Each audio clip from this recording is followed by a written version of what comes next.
আমরা current electricity তার জলতড়িৎ চ্যাপ্টারের কিছু নিউমেরিক্যালস করব। সো প্রথম যে অঙ্কটা আছে দেখো, I ইকুয়াল টু 10 + 60² দেওয়া আছে, fine amount of charge flow. আচ্ছা, আমরা I মানে জানি dq/dt, আর তার মানে dq মানে কত হবে I × dt।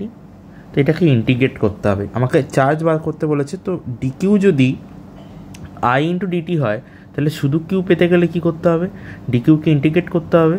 So dq K integrate করা মানে I dt কে ইন্টিগ্রেট করা।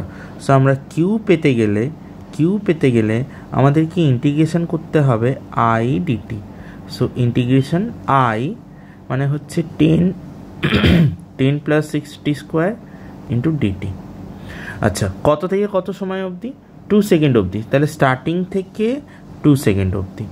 সো প্রথমটা হবে 0 থেকে 2 10 dt, 10 একটা কনস্ট্যান্ট বাইরে চলে যাবে, শুধু ডিটির ইন্টিগ্রেশন প্লাস 6 কনস্ট্যান্ট ও বাইরে থাকবে, ইন্টিগ্রেশন হবে t², 0 থেকে 2। তো প্রথমটা থেকে অ্যান্সার আসবে 10, ডিটির ইন্টিগ্রেশন শুধু t দিয়ে রুল অ্যাপ্লাই করব, 0 থেকে 2 আপার লিমিট লোয়ার লিমিট প্লাস 6, এটা হবে t³/3, আর এখানে আমার লিমিট বসবে 0 থেকে 2। সো 10, 2 - 0 প্লাস 6, 3 দিয়ে কাটলে এটা 2, তাহলে 2। আর t³ রুল হচ্ছে প্রথমে আপার লিমিট বসাবো t এর জায়গায়, তাহলে t এর জায়গায় 2 বসবে, তাহলে 2³ - 0। সো 10 এটা হচ্ছে 10 × 2 20 প্লাস 2³ মানে 8, 8 × 2 হচ্ছে 16, তো টোটাল 36 কুলম। সো অপশান হবে সি। আচ্ছা, নেক্সট কোশ্চেন হচ্ছে ফাইন্ড ডাইমেনশন অফ রেজিস্ট্যান্স। এটা আমি করি দেবো না, আমরা জানি V = IR হয়, তার মানে R = হবে V/I। তাহলে R এর ডাইমেনশন বার করা মানে V এর ডাইমেনশন বার করতে হবে মাত্রা বাই I এর ডাইমেনশন। তো V এর ডাইমেনশন এর আগে আমরা করেছি, আইটাও আমরা জানি, I মানে হচ্ছে Q × T। তো সেটা আমাদের জানা আছে, তো এইখানে বসিয়ে দেবে, বসিয়ে তোমরা বার করবে। I এর ডাইমেনশন I রাখতে হবে, এখানে কিছু করার দরকার নেই। I এর ডাইমেনশন I, তো নিচে I থাকবে, শুধু Vটা বার করে বসিয়ে দেবে। Vটা আমরা এর আগে বার করেছিলাম, সেই ভ্যালুটাই বসিয়ে দেবে, ব্যাস দিয়ে হিসাব করবে, দেখবে কোনটা আসছে, এটা তোমরা পারবে। নেক্সট, এটা ইম্পর্টেন্ট। আর 3 নম্বর কোশ্চেন, একটা ওয়্যার দেওয়া আছে, একটা তার আছে, সেই ওয়্যারটার রেজিস্ট্যান্স কত, রোধ কত, আর এবার তার রেডিয়াস কত ছিল, ব্যাসার্ধ ছিল স্মল আর। এখন ওর ব্যাসার্ধটা বা রেডিয়াসটা একটু মোটা হয়েছে, মানে সাইজটা দেখো, এটাকে অ্যাকচুয়ালি লেন্থে ছোট করা হয়েছে। এটা হচ্ছে ফার্স্ট কেস, এটা সেকেন্ড কেস। তো সেকেন্ড কেসে লেন্থ কমেছে, যে কারণে রেডিয়াস বেড়েছে। তো ওয়্যারের থিকনেসটা বেড়ে গেছে, ওয়্যারটা একটু মোটা হয়ে গেছে, বাট লম্বার দিক থেকে ছোট হয়েছে, লেন্থে ছোট হয়ে গেছে। সো এখানে প্রথম কাজ হচ্ছে দুটো রেজিস্ট্যান্স বার করে তাদেরকে কম্পেয়ার করা। তো প্রথম ক্ষেত্রে লেন্থ ধরে নেওয়া হোক L, আর সেকেন্ড ক্ষেত্রে লেন্থ হচ্ছে L'। আচ্ছা, মাথায় রাখতে হবে দুটো ক্ষেত্রে ভলিউম সেম হবে। প্রথমবার যা ভলিউম হবে V1, আর পরের বার যে ভলিউম হবে V2, ভলিউম পাল্টাবে না, ভলিউমটা সেম থাকবে। সো প্রথমবার ভলিউম হচ্ছে, আমরা সিলিন্ডারের ফর্মুলা কি জানি, সিলিন্ডারের জন্য ভলিউম বার করার ফর্মুলা πr² × হাইট, সেটা ইউজ করা হবে। তো প্রথমবার রেডিয়াস ছিল R, তাহলে এখানে V হবে πr² × হাইট হচ্ছে এখানে L, তো πr² L equal to second bar radius কত nr, তো এখানে অ্যান্সার হবে πnr² × লেন্থ হচ্ছে L'। পাই কাটলো, তাহলে r² L equal to n² r² L', r² কেটে যাবে, তাহলে L equal to n² L'। তার মানে ঠিক আছে, এটাই থাক আপাতত, এটা আমরা পেলাম। আচ্ছা, প্রথমবার R এর ফর্মুলা হবে, আমরা R মানে জানি ρL/A, ঠিক আছে, তো ρL/A। আচ্ছা, প্রথমটার এরিয়া হচ্ছে, এই যে এই জায়গাটার এরিয়া হচ্ছে এইটুখানি জায়গা, সেটা হচ্ছে πr², আর সেকেন্ড টাইম এরিয়া হচ্ছে, মানে এই এরিয়াটা, এটা হচ্ছে A2, সেটা হচ্ছে এন আর স্কোয়ার, তার মানে pi N square R square. Okay, so প্রথমবার ফর্মুলা হবে rho L by A one, আর সেকেন্ডটার জন্য আর ড্যাশ ফর্মুলা হবে rho L dash by A two. তাহলে একটু সাজিয়ে লেখা যাক রো, এখানেও লেখা যাক রো এল বাই এ ওয়ানটা কত হচ্ছে, এ ওয়ানের ভ্যালু কত এসছে, পাই আর স্কোয়ার বসিয়ে দেওয়া হোক, পাই আর স্কোয়ার। তাহলে এখান থেকে আর ইকুয়াল টু আসছে rho L by pi R square. আচ্ছা, এখান থেকে এল ড্যাশ মানে কত লিখতে পারি, এল ড্যাশ মানে লিখতে পারি L by N square. So rho L ড্যাশের জায়গায় বসিয়ে দাও এল বাই এন স্কোয়ার, আর এ টুর জায়গায় বসিয়ে দাও pi N square R square, pi N square R square. তো এখান থেকে আসছে রো এল বাই এন স্কোয়ারটা নিচে চলে আসবে, তাহলে নিচে দুটো এন স্কোয়ার হয়ে যাবে, তাহলে পাই এন এর power 4 R square. So 1 by N এর পাওয়ার 4টাকে আলাদা লেখো, বাকিটা আলাদা রেখো, রো এল বাই এন আর পাই আর স্কোয়ার। এই ভ্যালুটা হচ্ছে আমার অরিজিনাল যে রেজিস্ট্যান্স বা রোধ আর।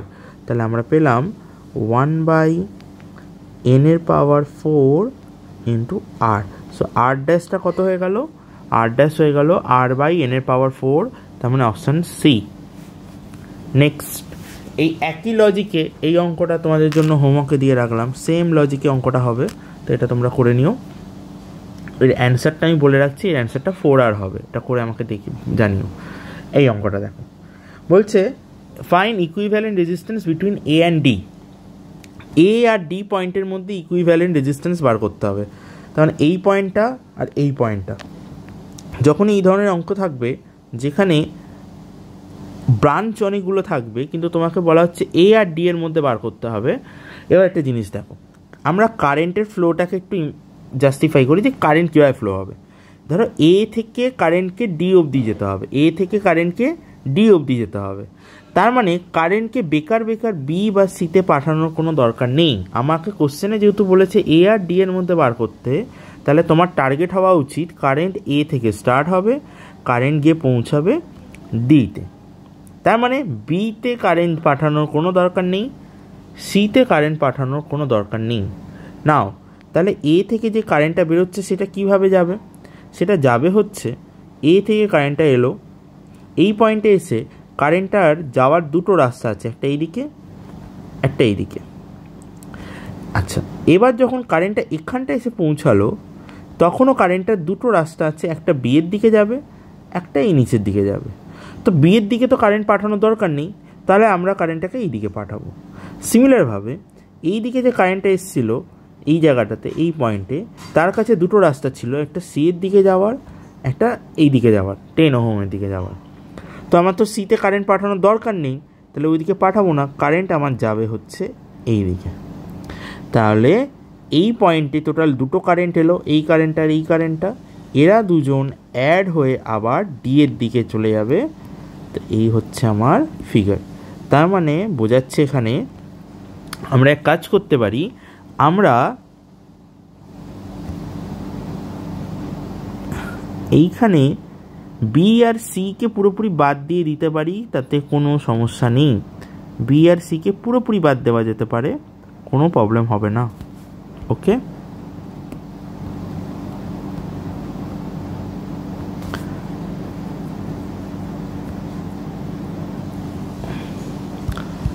তাহলে আমরা বি আর সিকে পুরোপুরি বাদ দিয়ে দিই। এটাতে আছে 5 ওহম, এখানে আছে 10 ওহম, এখানে 10 ওহম, 10 10, আর এখানে আবার 5 ওহম।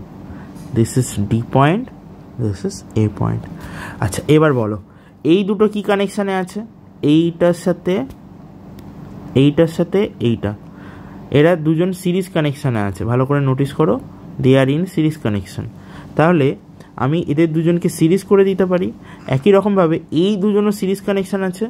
তাহলে এই দুটো পয়েন্টের মধ্যে কি কানেকশান আছে, এটাকে একটা কিছু নাম দিই, বি পয়েন্ট, না বি দেবো না, পি পয়েন্ট, কিউ পয়েন্ট। তাহলে P R Q P R Q এর মধ্যে গল্প হচ্ছে পি থেকে কিউতে এই দুটো পরপর সিরিজে রয়েছে, আবার তার সাথে এরা দুজনও সিরিজ, আর এই সিরিজটা আর এই সিরিজটা নিজেদের মধ্যে আবার প্যারালাল কানেকশানে আছে। তার মানে স্ট্রাকচারটা এরকম হচ্ছে।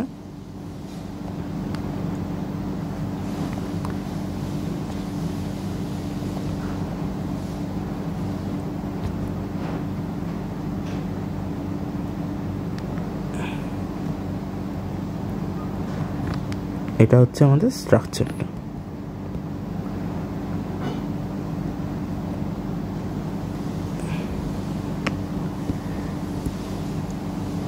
এটা 5 ওহম,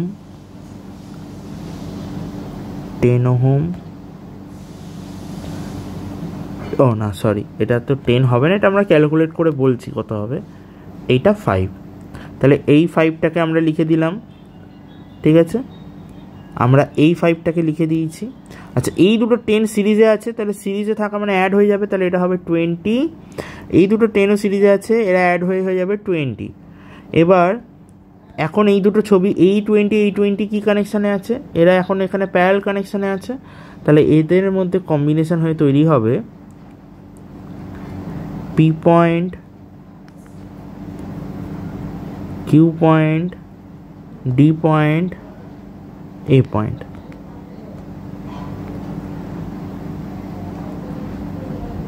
ফাইভ ওহম,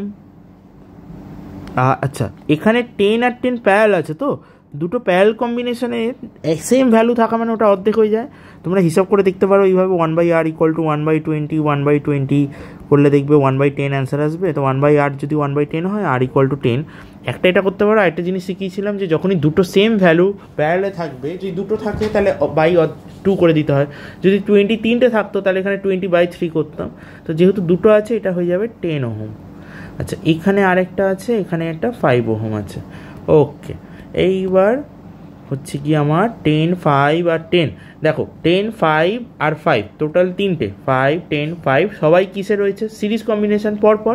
তাহলে আমার ফাইনাল অ্যান্সার হবে, এদেরকে সিরিজ কম্বিনেশন মানে অ্যাড করে দাও, তাহলে অ্যান্সার চলে আসবে 20 ওহম। বোঝা গেল? তাহলে এখানে আমাদের অপশান হবে অপশান বি, 20 ওহম। তো এখানে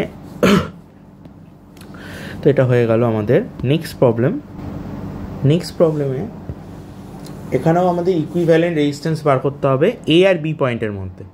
তার মানে আমাদের এ আর বি এর মধ্যে ইকুইভ্যালেন্ট রেজিস্ট্যান্স বার করতে হবে। আচ্ছা, যে জিনিস নোটিস করো, এইটা ডি পয়েন্ট, এই ডি পয়েন্টটার সাথে এখানে একটা কানেকশান আছে, কিন্তু তাদের মাঝে আর কেউ নেই। ওকে, তার মানে এটা বোঝাচ্ছে যে এইটা যদি ডি হয়, তার মানে এটাও ডি। এটা যদি ডি হয়, এটা বোঝাচ্ছে যে তার মানে এই পয়েন্টটাও ডি পয়েন্ট। আবার এইটা এ, মানে এখানেও এটা এ, তার মানে এ আর ডি কোনো আলাদা পয়েন্ট না, এ আর ডি দুটো সেম পয়েন্ট। এটা তোমাদের বুঝে নিতে হবে, এ আর ডি এখানে সেম পয়েন্ট, তাহলে যেটা এ সেটাই ডি। লজিকটা বুঝলে? এখানে ডি আছে, এখানে কোনো কানেকশন, এই পয়েন্টটার মাঝে অন্য কোনো রেজিস্ট্যান্স ব্যাটারি কেউ নেই, তাহলে এটা যদি ডি পয়েন্ট হয়, এটাও ডি পয়েন্ট। ওকে, সেই লজিকে এ হলে এটাও এ পয়েন্ট, তাহলে এই পয়েন্টটাকে আমরা এ নাম দিতে পারি, আমরা ডি নাম দিতে পারি। তার মানে এই পয়েন্টটাকেও আমরা চাইলে এ নাম দিতে পারি। সিমিলার লজিকে এটা সি হলে এই পয়েন্টকেও আমরা সি নাম দিতে পারি। আবার এটা বি, আর এটা কানেকশান, এখানে সি মাঝে কেউ নেই, তাহলে এই পয়েন্টটাকে আমরা বি নাম দিতে পারি। তাহলে এ বি, এবার দেখো আমাদের মেন হচ্ছে এ আর বি এর মধ্যে কানেকশান তৈরি করতে হবে। তো দুটো পয়েন্ট নিলাম, ধরো এখানে এ পয়েন্ট, এখানে বি পয়েন্ট। দেখো এ থেকে, আচ্ছা এটা সি মানে হচ্ছে এটাকে বি লিখতে পারি, তাহলে এ থেকে বি এর মধ্যে একটা আর আছে। ওকে, প্রথমে সেটা করে দাও। তার মানে এখানে আমরা একটা আর করে দিই, এ থেকে বি এর মধ্যে একটা আর। ওকে, নাও বি থেকে এ আবার একটা মাঝে আর আছে, তাহলে এটা আবার একটা কানেকশান, তাহলে বি থেকে এতে আবার একটা আর পেয়ে যাচ্ছি। এইভাবে টোটাল 3টে আসবে। আমি একবারে আঁকছি ছবিটা। আচ্ছা, বি থেকে এতে আবার একটা আর পেয়ে গেছি, তাহলে এই আর আর এই আর কমপ্লিট হয়ে গেল। আচ্ছা, এবার নোটিস করো এখানে এ, এটা বি, এ থেকে বি এর মধ্যে আবার একটা আর, তাহলে এইটা এখানে আমরা এঁকে দিলাম। তার মানে বেসিক্যালি এটা আমাদের কী কানেকশান হয়ে গেল? প্যারালাল কানেকশান, সেম ভ্যালু আছে, তাহলে অ্যান্সার হবে R/3, option B. I hope it's clear. Next and very important one, very good one, যখনই এরকম কোনো স্ট্রাকচার আসবে যেখানে রিপিটেশন আসবে, একই স্ট্রাকচার বারবার রিপিট হবে, সেই ধরনের অঙ্কের ক্ষেত্রে আমরা আগে থেকে অ্যান্সারটাকে এক্স ধরে তারপর ফার্দার ক্যালকুলেট করব। এই ধরনের রিপিটেশন স্ট্রাকচারে আমরা কি করব? দেখো, একই জিনিস এই পার্টিকুলার স্টেপটা বারবার রিপিট করছে, ঠিক আছে? এবং এরকম কতবার আছে? এরকম ইনফাইনাইট আছে, মানে অসংখ্য, শেষ হবে না কোনো দিন। তাহলে আমরা যদি প্রথম পার্টটাকে বাদ দিয়ে বাকিটার অ্যান্সার বার করি, সেটাও পুরোটারই অ্যান্সার বেরোবে। হ্যাঁ, মানে প্যাটার্নটা বুঝতে পারছো? তোমরা একই জিনিস কিন্তু একই জিনিস বার করতে হচ্ছে, একই স্ট্রাকচার বারবার রিপিট করছে। তাহলে এটা এরকমভাবে ধরতে পারো 1 + 1 + 1 + 1 + 1, হ্যাঁ, এরকম হতেই থাকছে, plus dot dot dot dot dot dot এরকম। এই যে অ্যান্সারটা আসবে আমরা কাউন্ট করতেই পারবো না, এটা কত বেরোবে সেটা আমরা বাড়ি করতে পারবো না, এটা ইনফিনিটি অবধি আছে। তো আমরা যদি একটা বাদ দিয়ে বাকিটাকে কাউন্ট করতাম তাহলেও কিন্তু অ্যান্সার ইনফিনিটিই হবে, একটা বাদ দিলেও অ্যান্সার ইনফিনিটি হবে, আর ওই পুরোটাকে নিয়ে অ্যান্সার বার করলেও সেটা ইনফিনিটিই হবে।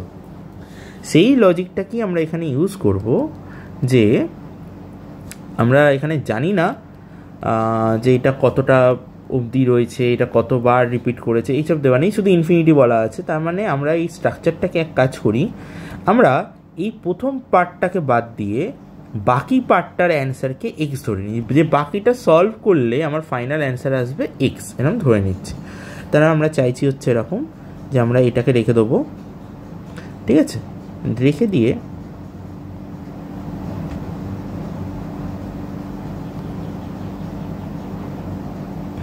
এই পার্টটা যেমন আছে থাকবে এ বি এর মধ্যে, এটা আর, এখানে আর, এখানে আর, এই তিনটে যেমন আছে থাকবে।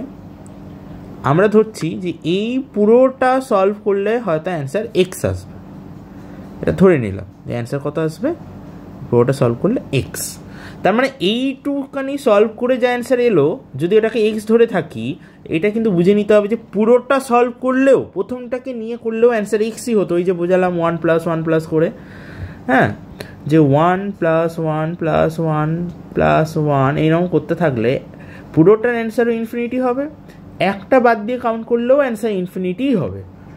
তাহলে আমরা একটা পার্টকে বাদ দিয়ে বাকিটার অ্যান্সারকে যদি এক্স ধরি, এই পার্টটার অ্যান্সারকে যদি এক্স ধরি, তাহলে পুরোটা সলভ করলেও অ্যান্সার আমার এক্সই আসা উচিত, ঠিক আছে? এই লজিকটা এখানে কাজে লাগবে।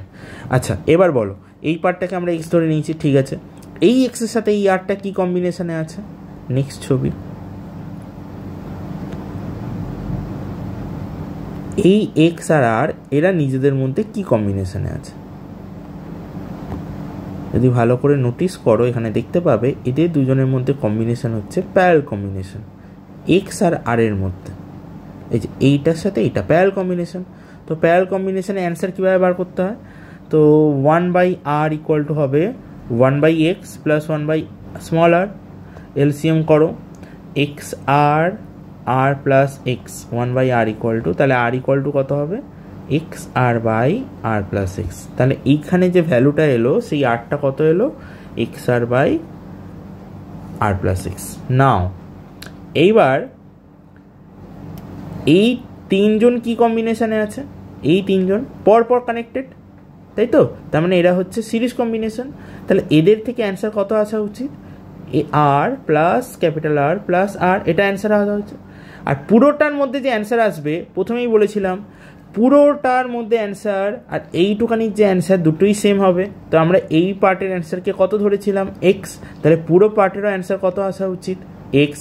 অ্যান্সার মানে আমি বলতে চাইছি ইকুইভ্যালেন্ট রেজিস্ট্যান্স বা সমতুল্য রোধ, তুল্য রোধ। ওকে, তো সেটা এক্স হবে। তাহলে এবার ক্যালকুলেট করো, x = 2 r plus capital R এর ভ্যালু বসিয়ে দাও, xr/x + r। তো এলসিএম করলে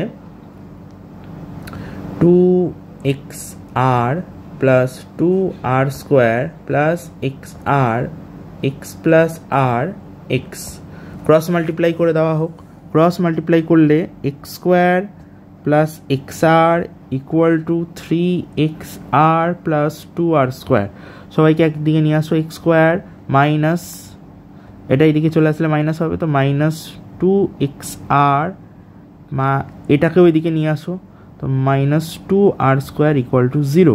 এখান থেকে কোয়াড্রেটিক ইকুয়েশনের মতো করে সলভ করো এ, এটা সিদার-আচারিয়া দিয়ে অ্যাপ্লাই করে করো। এর ভ্যালু হচ্ছে 1, এখানে বি হচ্ছে মাইনাস 2r, সি হচ্ছে মাইনাস 2r স্কোয়ার। তাহলে অ্যাকর্ডিং টু সিদার-আচারিয়া এখানে অ্যান্সার আসবে minus B plus minus B square minus 4ac, তো B square minus 4ac by 2i of A. So আমরা এখানে অ্যান্সার পাবো মাইনাস বি, বি মানে minus 2r plus minus root over B square মানে minus 2r square minus 4, A হচ্ছে 1, C হচ্ছে minus 2r square by 2 into 1। তো এখান থেকে অ্যান্সার হবে প্লাস 2r প্লাস মাইনাস, এটা হচ্ছে 4r square minus minus plus 8r square by 2, তো 8r স্কোয়ার মানে 12r স্কোয়ার হয়ে যাচ্ছে। তো এখান থেকে plus 2r plus minus 2r plus minus হচ্ছে 12r স্কোয়ার, 12 মানে হচ্ছে 2√3r বাই 2। তো এখান থেকে 2 সব কমন নিয়ে কেটে দিলে এটা হবে r প্লাস মাইনাস √3r। তো অপশান নাম্বার হচ্ছে এই, একটা অপশান ম্যাচ খেয়েছে, প্লাস মাইনাস প্লাস দুটো ভ্যালু আসছে এখান থেকে। তাহলে একটা ভ্যালু হচ্ছে r প্লাস √3r, আর একটা ভ্যালু r মাইনাস √3r। তো প্রথমটা থেকে আমরা r কমন নিলে দেখো এই অপশানটা ম্যাচ খেয়ে যাচ্ছে, তো এটা হবে আমাদের অ্যান্সার 1 প্লাস √3r। ওকে, এটা কিন্তু খুব ইম্পর্টেন্ট টাইপ অফ একটা প্যাটার্ন, ক্লাসেও আমরা এরকম একটা প্রবলেম ডিসকাস করেছিলাম। যাই হোক, এটা খুব ইম্পর্টেন্ট। আচ্ছা, নেক্সট, এই ধরনের ফিগার যখনই আসবে এগুলোকে সিমেট্রিক্যাল ফিগার বলে। সব দিক থেকে একই রকম দেখতে লাগে। এই যে এটা ট্রায়াঙ্গেল, এইটা একটা ট্রায়াঙ্গেল, এটা একটা ট্রায়াঙ্গেল। এই ধরনের সিমেট্রিক্যাল ফিগারকে সলভ করার নিয়ম হচ্ছে জাস্ট ফোল্ড ওপেন করা। মানে এটা ভেবে নাও একটা পেজ ছিল এরকমভাবে, সেই পেজটাকে মাঝখানে এই জায়গাটা থেকে ফোল্ড করা হয়েছে। তার মানে তখন স্ট্রাকচারটা কেমন দেখতে হবে বলতো? তখন স্ট্রাকচারটা এরকম টাইপের দেখতে লাগবে, এরকম ফোল্ড করা হয়েছে। এবার সেই ফোল্ডটাকে ওপেন করা, উল্টোটা করতে হবে, ফোল্ডটাকে ওপেন করো, মানে এইটাকে এইভাবে ওপেন করে দাও। তাহলে ওপেন করলে তখন পুরো কাগজটা এই জায়গাটার ভাঁজটা থাকবে না, তখন এটা স্ট্রেট হয়ে যাবে। সেই কাজটাই এখানে করতে হবে। আমরা কি করব, আমরা এই পয়েন্টটাকে ওপেন করে এই দিকে পাঠিয়ে দেবো। ডায়াগ্রামটা আঁকি বুঝতে পারবে। এইটাকে যখনই আমরা ফোল্ডিং ওপেন করব, জিনিসটা দেখতে এরকম হয়ে যাবে। মানে সি পয়েন্টটা এখানে না থেকে সি পয়েন্টটা এবার উপরে চলে যাবে। A point, E point, this is B and this is D. ছবিটা বুঝতে পারলে কি করলাম? এটাকে বলা হয় ফোল্ডিং ওপেন করা। এটা হচ্ছে আমাদের একটা পার্টিকুলার প্যাটার্ন। এই প্যাটার্নটা আমরা যখন সিমেট্রিক্যাল ফিগার থাকবে তখন আমরা এই প্যাটার্নটাকে ফলো করব। Okay, only in case of any symmetrical figure আমরা এই প্যাটার্নটাকে ফলো করব। নাও এটাকে আবার কীভাবে সলভ করা যাবে দেখো। এখানে একটা রেজিস্ট্যান্স রয়েছে 2, বি আর সি এর মধ্যে, এই যে এইটা 2। তো এই 2টাকে প্রথমে this is 2 ohm, this is 2 ohm, this also 2, this is 2 ohm, 2 ohm। এবার কোশ্চেন দেখো কার মধ্যে বার করতে বলছে, এ আর ই এর মধ্যে বার করতে বলা হয়েছে। ঠিক আছে, তার মানে আমাদের এটার মধ্যে বার করতে হবে। তো বাকিদেরকে সলভ করো, বাকি ওপর থেকে সলভ করতে আসো। প্রথম বলো এই দুজন কি কানেকশন আছে? এই দুজন রয়েছে সিরিজ কানেকশন। তাহলে এদের থেকে নেক্সট যে ছবিটা হবে সেটা হবে এরকম টাইপের।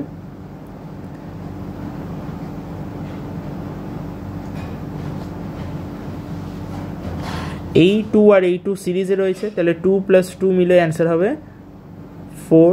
তাহলে এই হলো 4, এটা বি পয়েন্ট, এখানটা রয়েছে 2, ডি পয়েন্ট, এখানে দুটো রেজিস্ট্যান্স আছে 2,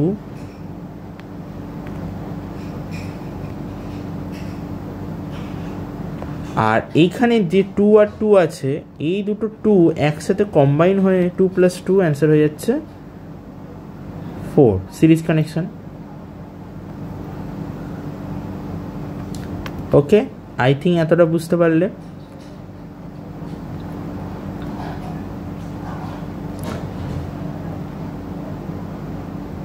নেক্সট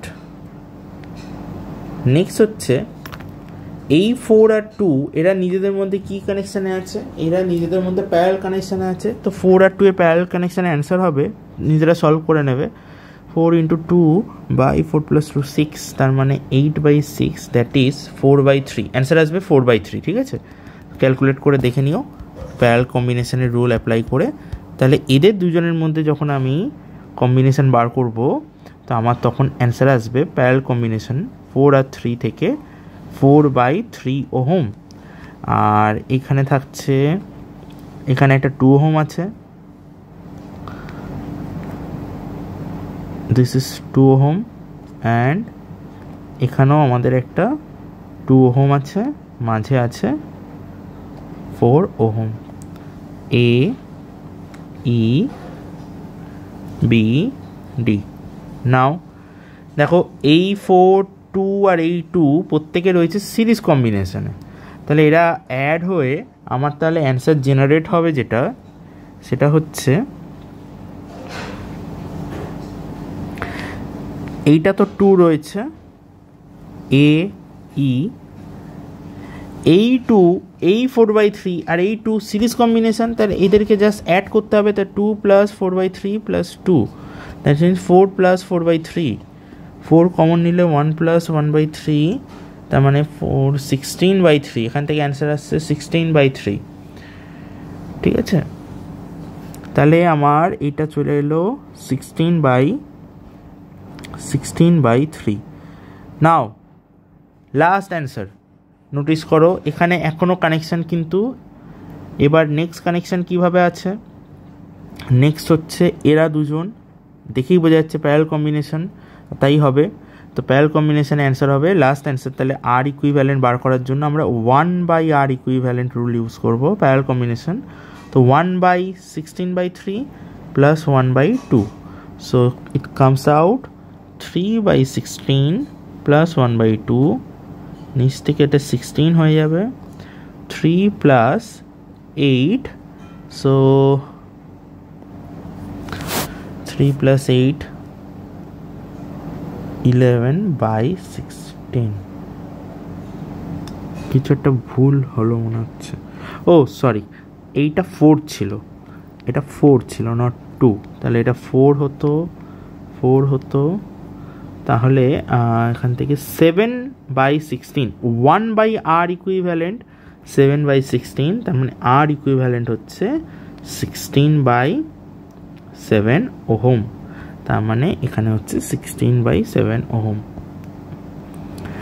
এটাকেও ফোল্ডিং ওপেনের মতোই করতে হবে, এই পার্টটাকে জাস্ট ফ্লিপ করে এইদিকে পাঠিয়ে দাও, তার মানে এই জায়গাটা আমার স্ট্রাকচারটা এসে যাবে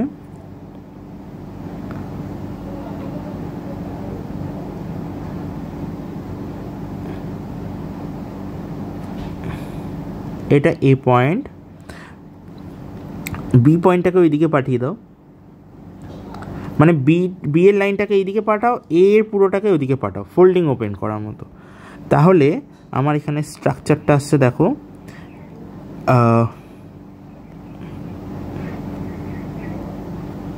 এই যে এসে গেল, এইটা হচ্ছে আর, এটা আর, এটা আর, এটাও আর, এটাও আর। ভালো করে নোটিস করো, এটা একটা হুইস্টন ব্রিজ হয়ে গেল, তার মানে এই মাঝেরটা থাকা আর না থাকা একই ব্যাপার, মাঝেরটা থাকা আর না থাকা একই ব্যাপার। হুইস্টন ব্রিজ কন্ডিশনে মাঝেরটা না রাখলেও হয়। তো আমরা কি করব, নেক্সট লাইন, ও সরি এখানে না, মাঝেরটাকে সরিয়ে দাও। হুইস্টন ব্রিজ কন্ডিশন, মাঝেরটা থাকা না থাকা একই কথা, থাকলেও কোনো রোল প্লে করছে না।